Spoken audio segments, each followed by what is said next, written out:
So for the downhill trip, we place the engine on the rear of the train to pull us downhill, and at the bottom we bring the engine around to the front of the train for the uphill ride.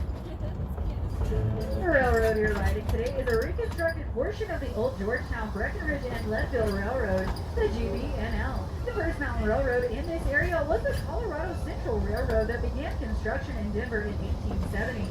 It came west following Cedar Creek through the towns of Arvada, Golden, Idaho Springs, and finally reached Georgetown in 1877.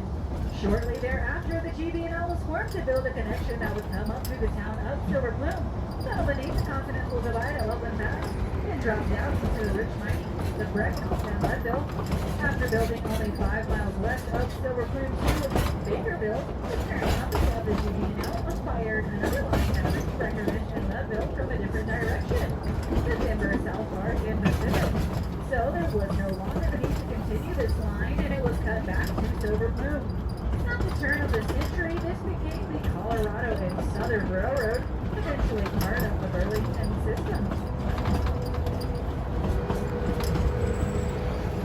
Now here on the left side of the train now, you can see Cedar Creek tumbling down to the Georgetown Valley. That's very cold water because it's coming directly from snowmelt out on the Continental Divide just a few miles west of here in Wilson Basin, one of Colorado's finest areas located. Clear Creek gave our county its name, and Georgetown is the county seat. Clear Creek works its way out of the mountains near Golden and eventually meets the Platte River down in Denver. Then the Platte joins the Missouri, from the Missouri to the Mississippi, which carries these waters to the Gulf of Mexico.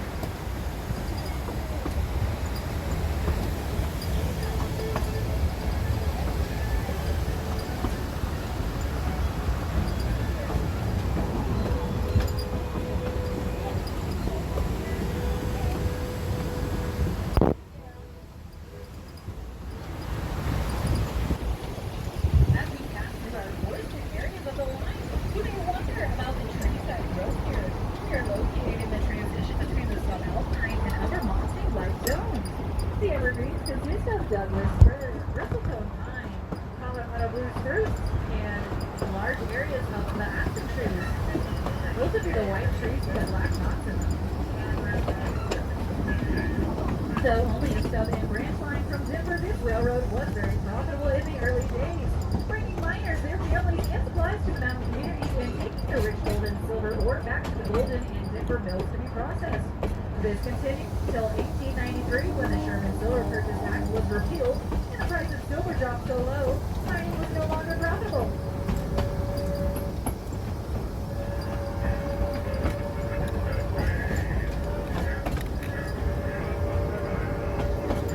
At that time, tourism was taking over as the main source of revenue for the railroad, as the fame of the Georgetown Loop Railroad spread throughout the country and even the world. Thousands of people came to ride on what was considered a scenic and engineering marvel of the 19th century. It was very fashionable to hop aboard the train in the morning in Denver, ride up over the loop, have a picnic lunch in Silver Plume, and be back in Denver in time for supper. Between 1905 and 1918, many tourists continued their ride aboard the Argentine Central Railroad, which offered an additional ride from Silver Plume on 7% grades to the mining town of Waldorf and onto the tip of Mount McClellan at an elevation of 13,500 feet. Shade-geared locomotives pulled on the very short-lived rail line, often called the Stairway to the Stars. The heavy tourism continued on into the early 1900s, with as many as 7 trains a day bringing people up here to Silver Plume. However, by the 1920s, automobiles were taking over, and soon most people preferred that mode of transportation. Passenger business dwindled, and in 1927, the railroad discontinued passenger service.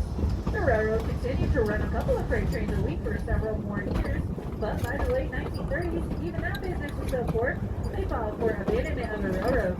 Between 1939 and 1941, the rails and bridges from Silver Plume East were taken up and sold for scrap. This included the entire line down through Idaho Springs as well as the Central City branch. In 1951, the U.S. Highway 6 total route was completed through Clear Creek Canyon, following a good portion of the railroad grade. In the early 1960s, the Highway Department began planning the Interstate Highway, which would be built right up the middle of this valley. This would have destroyed our railroad grade and the mining history it contains. and the Colorado Historical Society felt this history should be preserved.